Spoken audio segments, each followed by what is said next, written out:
Bonjour, bienvenue à tous à cette vidéo de la box dégustation Rome Attitude du mois d'août. Aujourd'hui, on est en compagnie de Chris Briand de la maison Isotier. Salut Chris. Salut Nico, merci pour l'accueil. Bah, avec plaisir, merci à toi d'être là. Aujourd'hui, on va parler du rhum Barrique, le rhum maturé Barrique de chez Isotier. Avant ça, est-ce que tu peux te présenter rapidement, s'il te plaît? Ouais, bien évidemment. Alors moi c'est Chris, je suis brand ambassadeur pour la distillerie Isotier depuis maintenant 1 an, tout pile. C'est avec grande ferveur que je défends les couleurs, l'héritage, l'histoire et le patrimoine de la marque, mais également de notre belle île. Super. Bon, bah, tu vois, je suis parti aujourd'hui à La Réunion. Je suis devant la grande maison historique. Ouais, Iso- il fait beau, hein? Il fait beau, ouais, il fait pas trop chaud. Il fait chaud, hein. Il fait chaud. Ça va, je suis à l'ombre des palmiers, je suis bien. Et donc, ouais, aujourd'hui, on va parler du rhum Barrique. Il me semble que c'est un rhum qui est assez jeune, c'est ça? C'est un des tout premiers comptes d'âge. Oui, en fait, C'est pas un compte d'âge c'est d'ailleurs. ça. En fait, ouais, c'est un jeune ESB, c'est un jeune élevé sous bois qu'on a quand même lancé il y a quasiment 10 ans maintenant à La Réunion en local, qui à La Réunion fait quand même est devenu un des piliers dans le CHR, qui est également disponible sur le segment de la grande distribution. Ok, Mais sur tout le volume que l'on fait localement sur l'île, le CHR, c'est aujourd'hui quasiment 20% des volumes.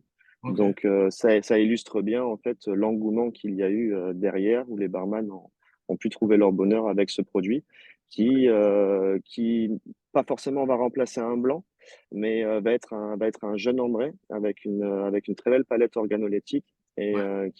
qui peut sublimer quelques cocktails et dont nos barman locaux s'éclatent avec, tout simplement. Donc oui, comme je disais, c'est un rhum qui est assez jeune parce que il est issu d'un passage en bois de entre 6 à 12 mois. Ok, Avec, donc on est sur une base de rhum traditionnel, hein, donc rhum de mélasse. ok. Et la particularité, en fait, pour un élevé sous bois, c'est que on ne va pas le maturer en foudre, mais vraiment en fût neuf. Les mêmes fûts dans lesquels on va avoir nos vieux et même nos cuvées d'exception jusqu'à nos single casques. Voilà. D'accord. Faut dire qu'on a un petit process quand même à la distillerie, en tout cas qui est le nôtre. On travaille avec deux tonnelleries, la tonnellerie Jarnac et la micro-tonnellerie Francis Miquel, Ok, où on travaille vraiment que sur du fût neuf, donc c'est-à-dire du chêne français à grain fin, avec des chauffes qui sont très très lentes. d'accord. Nos chênes proviennent majoritairement de 3 régions. Il y a un peu de forêt de Compiègne, il y a un peu de Jura et un peu de Limousin. D'accord. Euh, donc on a, alors j'aime pas trop parler comme ça parce que le rhum, ce n'est pas des mathématiques, mais c'est juste pour donner quand même une idée de comment nous travaillons à la distillerie. En tout cas, Marie, notre maître de chez dans le chez, avec Mathieu Cos, qui est aussi notre œnologue consultant, D'accord. à qui on doit l'introduction de ces fûts à grains fins. D'accord. Généralement, on fait 6 à 9 mois de marquage en fût neuf, ce qui peut paraître énorme, et on transfère ensuite en fût roux mais uniquement des fûts ayant contenu notre rhum. Le but étant d'avoir un rhum isotier vieilli en fût isotier. Donc D'accord. on a encore quelques fûts ex-cognac dans le chai. Ouais. Après, on a un tout petit chai. C'est ce qui fait de notre distillerie qu'on reste encore très artisanale. Ouais. Et il nous reste un peu de fûts ex-cognac, mais que nous sommes en train d'évacuer progressivement parce qu'on réintroduit 40 nouveaux fûts tous les 2 ans. Donc le but étant d'arriver à vraiment 100% de rhum isotier vieilli en fût de rhum isotier. Et, euh, et concernant le barrique, voilà, c'est vieilli de 6 à 12 mois. Donc, ce sont des rhums traditionnels qui sont vieillis de 6 à 12 mois en fût neuf. Et ce qui va conférer vraiment la typicité et l'authenticité vraiment du jus, puisqu'on est quand même sur un profil très empyromatique. On a vraiment ces notes toastées, on Ouais. tire un tout petit peu sur le cacao. Après, Ouais. il faut bien penser, quand on parle rhum, je sais très bien, on va bien penser terroir. Faut Ouais. oublier que ton background et notre belle île, ça reste avant tout, ça reste un volcan. Donc, on a un sol qui est très friable, chargé en sel et en minéraux. Donc, on va forcément retrouver un marqueur iodé Ouais. à travers tous nos jus. D'accord. Et, euh, et après, une autre signature que nous avons un peu avec Isotier, où on le perçoit quand même, ça reste très subtil sur le barrique, mais on le perçoit quand même. On Mhm. a des notes qui évoluent vraiment des fois vers le côté un tout petit peu camphré. Ouais, Donc ça va tirer un tout petit peu thym, eucalyptus. ouais, ouais. Et voilà, ça c'est aussi un marqueur qui est là. Donc entre le Exact. terroir iodé, ces petits marqueurs vers lesquels on va arriver plus sur la fin de bouche, mais entre-temps, on a vraiment ce marqueur aussi très toasté, comme je disais encore une fois, très empyromatique, limite caractéristique du fût de Bourbon que nous avons pas. Exactement, Euh, c'est ce que j'allais dire. Moi, j'avais noté voilà. même sur la fin de bouche, un côté presque un peu popcorn, un petit Ouais, côté ben voilà, comme c'est ça. ça, C'est ouais, voilà, qui ce pourrait côté un faire peu penser plus au fromage blanc. très gourmand, très pâtissier. Ouais, Alors que ben déjà que le chêne français par définition a un grain beaucoup plus fin que le chêne américain. ouais, Donc c'est ouais, vrai on a quand même on a quand même grâce à notre vieillissement et bien évidemment bien avant en amont notre fermentation parce que c'est ça qui va déterminer la palette aromatique, ouais. la distillation et notamment la maturation où on va retrouver quelque chose de très noble et très élégant. Ouais, super. Et du coup, alors je pensais cette histoire, enfin, le rhum barrique, c'est aussi utile pour les futures cuvées. En fait, ça participe au processus. C'est-à-dire que c'est aussi une façon d'assaisonner, si on peut dire, vos propres fûts pour ensuite faire des vieillissements plus prolongés, quoi. Ouais, tout à fait. Ouais, tout à Ouais, fait. Vraiment. d'accord. Voilà, ça oui, oui, ça rentre dans vraiment toutes les premières passes, les deuxièmes passes. En tout cas, le barrique, on s'en sert beaucoup, même s'il a quand même pour vocation de faire ce produit, parce que c'est un produit, comme je te l'ai dit, qu'on a sorti les premiers jus ont coulé en 2013 et Ouais, on n'est pas prêt de l'arrêter. Voilà. ouais, ouais. Ouais, bah, c'est vrai que Au c'est contraire. un bon compromis finalement, parce Ben, que c'est un super compromis et c'est un super, encore une fois, après, c'est un super rapport qualité-prix parce que c'est vrai que ouais. c'est assez rare quand même d'avoir des élevés sous bois qui sont vraiment maturés en fût Ouais, et pas en foudre. qui sont déjà Voilà. bien marqués. Ouais. Tu disais, ouais, Ouais, c'est parce vrai que que c'est marqué au niveau du goût, mais même la teinte, tu vois, elle est quand ouais, même, il y a une très belle couleur ambrée. c'est vrai. Alors que sous un passage sous bois de 6 à 12 mois, on peut avoir un léger marquage, généralement, notamment quand Ouais, c'est en foudre. ouais, Mais là, quand même, on a une belle teinte, on a un bonnet très élégant et on a une belle mise en bouche. c'est top, top, top. Et c'est vrai qu'on arrive à retrouver, à la base, c'est un rhum qui est relativement léger, le rhum de mélasse classique, ou Alors, où ça dépend, en fait, nous, à La Réunion, on est quand même soumis sous une IG. ouais, Donc avec un cahier des charges, certes moins drastique que nos confrères à l'AOC Martinique par exemple, ce qui nous ouais, donne aussi un peu plus de flexibilité, mais il y a quand même un cahier des charges à respecter. ouais, Aujourd'hui, on distille le pur jus à 79 par exemple, d'accord, ok, à 70 pardon, et on distille la mélasse à 89. d'accord, ok, ok. Ah oui, Voilà. et ça reste un rhum traditionnel de toute façon, donc Ouais, ouais, quand même ça reste un rhum traditionnel. Et aromatique. comme on est sur un rhum de mélasse, on est Ouais, même sur un lot qui est contingenté. d'accord, ok, d'accord. Ah ouais, donc rhum traditionnel, ça assure déjà un minimum de saveur, hein. Il y a déjà un minimum. Ouais, ouais, ouais. Après, en termes un tout petit peu plus techniques, on fermente relativement court, nous, chez Isotier, parce qu'on favorise le développement d'un levain lent pour aller plus vers un aspect floral. D'accord, Donc, on fermente 24 heures sur la mélasse et 36 heures sur le pur jus. d'accord, ok. Après, on distille en colonne. Ouais, Euh, donc, oui, on distille 70 le pur jus, 89 la mélasse. On a un vin de canne en sortie de fermentation qui va titrer entre 7 et 8 degrés. d'accord, ok. Et après, on a et après, bon, ça passe dans notre petit chai, Ouais. avec Marie, qui fait un travail assez remarquable depuis qu'elle est à son poste. Ah oui, puis on imagine que cette rotation-là avec le barrique qui fonctionne bien, il doit y avoir une rotation assez serrée à monitorer, à manager. Si ça change Oui, tout à fait. tous les 6, 9, 12 mois, il doit y avoir une sacrée Oui, oui, oui, rotation à faire. ouais, c'est une sacrée logistique quand même pour Marie et toutes ses équipes à la distillerie, notamment là, au moment où nous parlons, nous sommes en pleine campagne qui a démarré fin juillet jusqu'à décembre.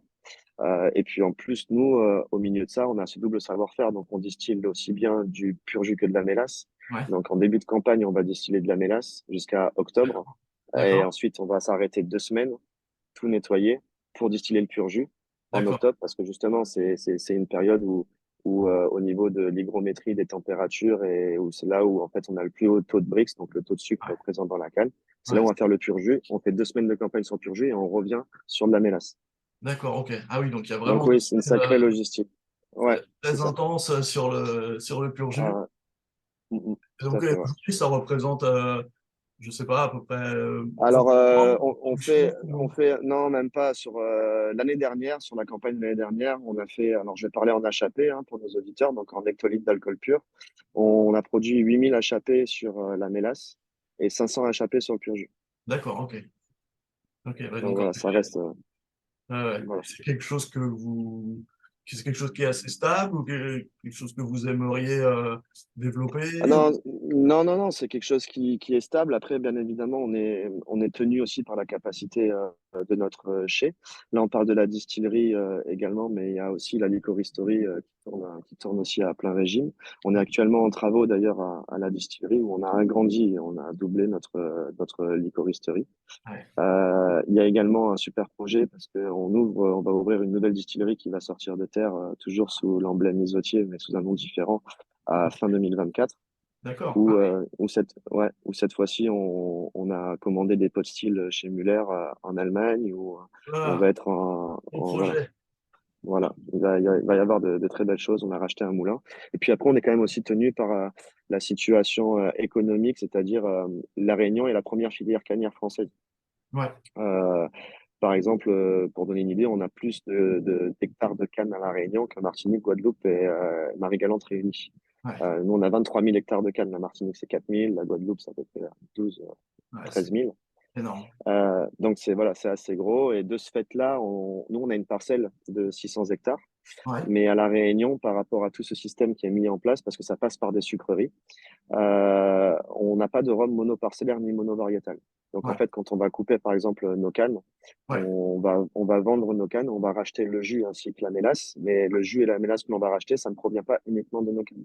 Ça provient de tout un ensemble de cannes présentes sur l'île de la Réunion, ouais, qui est ouais, quand même à l'expertise et à la pointe de la canne. Parce qu'on a un centre d'études mondiales de la canne qui s'appelle AirCan, ouais. où on a des gens du monde entier qui viennent chez nous, que ce soit de la Barbade, même de la Martinique.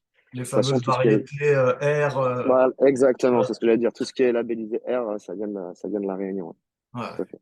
Oui, donc ça représente, Ouais. enfin les hybrides de la Réunion représentent une sacrée part de la production mondiale. Ouais, c'est ça, notamment grâce au travail de Erkan, qui, Ouais, qui, qui, qui vise à vraiment accroître le développement et la pérennité de l'espèce. Donc, il y a ils font des recombinaisons entre différentes espèces et ça nous donne des très, très belles variétés. top. Ouais, il y a des stars, c'est la R 579, je crois, je crois. C'est ça. Ouais, oui, il y en Star. a beaucoup en fait. Il y en C'est a une- beaucoup. Après la Réunion, il y a énormément de microclimats. Donc on a des variétés de cannes, par exemple, qui vont plus ou moins supporter les stress hydriques, des autres moins. Il y en a d'autres qui vont plus être dans un milieu un peu plus sec. Ouais, Il y a énormément de microclimats. Nous, la distillerie, on est présent au sud, on est à Saint-Pierre. ouais, Par exemple, l'Est, c'est là où il y a un peu plus de pluie, ouais. forcément, dans le Nord. Donc voilà, il y a tous ces facteurs qui rentrent vraiment en compte. Et puis, faut pas oublier, comme tu le disais, pour revenir sur le barrique, que ce soit le barrique ou même tous nos autres fleurons, on se doit de conserver quand même une certaine stabilité une régularité d'une campagne à l'autre.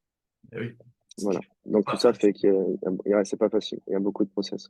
Et puis Ouais, on est quand même en milieu, c'est ça qui fait la beauté de notre eau de vie de Cannes. On est quand même dans un milieu tropical, donc et on ne pourra jamais dompter aussi la nature. Donc il eh faut quand oui, même voilà, être assez réaliste. C'est un gros travail de toute notre équipe, hein, mais parce que il y a un mari qui est à la pointe de nos jus et avec ses équipes, mais ça va jusqu'au cuviste, ça va à la chaîne d'embouteillage, à notre directeur de production. Voilà, c'est vraiment le travail de toute une équipe dont nous sommes fiers, en tout cas à la distillerie, qui fait aboutir à mettre en bouteille voilà, des jus pour plaire à tout le monde et pour faire découvrir notre île surtout. c'est super. Oui, oui, en plus, c'est vrai que tout à l'heure, tu parlais des arrangés, c'est aussi quelque chose qui cartonnent. Bon, les arrangés isotiers, c'est devenu Oui, quelque ben, chose. on peut quand même, ouais, on peut quand même dire qu'avec Isotier, on a créé le segment complètement désarrangé, hein. Le Ginger Leak, qui était les prémices du gingembre citron, on est quasiment, ouais, c'est quasiment à 40 à 50 ans que ça a été, ça a fait ça. Donc voilà. Et En puis nous effet. sommes toujours leaders, nous sommes toujours quand même leaders sur le segment, même s'il y a une émulation ces dernières années, c'est un segment qui est en forte croissance. Ouais, Mais voilà, historiquement et culturellement, parce qu'il y a beaucoup de gens, contrairement aux idées préconçues, le rhum arrangé, c'est une culture réunionnaise. Ça ne vient ouais, pas des Caraïbes. ouais. Voilà. Et puis historiquement, c'est parce que c'était ben, sur la route de la Compagnie des Indes. Donc les marins, pour conserver leurs épices, les plongeaient dans du rhum. Donc on a Ouais, vraiment un héritage culturel à Isotier que l'on souhaite conserver. ouais. En même temps, on est la plus petite distillerie de l'île de la Réunion, mais on est la plus D'accord, ancienne. Et on est d'accord. resté familial. Ok, ok. Bon, c'est top. Et alors, du coup, tu disais de fin 2024, vous allez Ouais, pouvoir vous amuser avec vos propres cannes, votre propre moulin, du coup, si j'ai bien compris, c'est ça, hein. Ça va être un exact. moulin Tout à fait, ouais. Ouais, vraiment, ouais, tout à fait. plus besoin On de a, on a- Non, non, non. Là, sucrerie. on va être sur non, non, non, on va être sur on va être sur une variété de canne qui est la nôtre d'ailleurs, que nous avons retrouvée chez Arcan, qui est une variété de canne isotier, Ok, on sera sur du bio, on sera sur du pot-still, on sera en levure indigène aussi, donc on va avoir quand même une offre rhum ouais. qui sera très pointue et très aboutie. Un, tout un autre monde qui s'ouvre. On a hâte de voir ça, de déguster ça. C'est ça. On a hâte, on travaille, toute l'équipe là-bas travaille dur sur place aussi. Donc voilà, c'est à suivre, mais dans très peu de temps. Ça va arriver vite. Magnifique. Bon, bah, Voilà. super. Merci beaucoup, Chris, pour Avec plaisir. Merci à présentation. toi, Nico, pour l'invitation. C'est Bah, toujours un plaisir d'échanger Rome et d'échanger sur notre belle île et notre distillerie avec super. qui que ce soit. Voilà. Merci beaucoup. Et puis, j'espère qu'on se reverra bientôt, que ce soit sur un salon ou sur l'île de la Réunion, peut-être. Ou à La Réunion, Chance. voilà. Ou à La Réunion. Et d'ailleurs, j'invite tous nos auditeurs qui sont de visite sur notre belle île. On a un musée qui est juste derrière ton épaule droite, qui s'appelle la Saga du Rhum, où on accueille beaucoup de visiteurs à l'année. Et ça met en exergue le travail des trois distilleries présentes sur l'île, mais aussi, mais majoritairement, l'histoire isotier. Donc, euh, donc voilà, j'encourage tout le monde à se présenter à la Saga du Rhum et nos équipes vous accueilleront avec grand plaisir pour une immersion magnifique. Donc, c'est bien. On aime se cultiver aussi.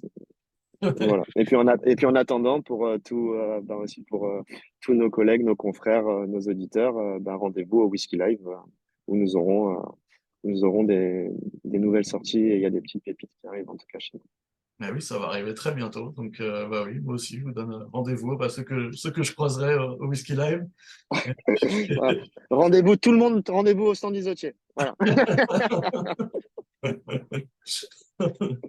Bon, magnifique. En attendant, bonne saison de récolte et de distillation aussi à toute l'équipe. C'est ça. Merci Nico. Et Et puis, à merci très pour le bientôt. soutien. Et puis, à très vite, autour d'un fût ou à la Réunion. Avec plaisir. À bientôt. Ciao. Ciao.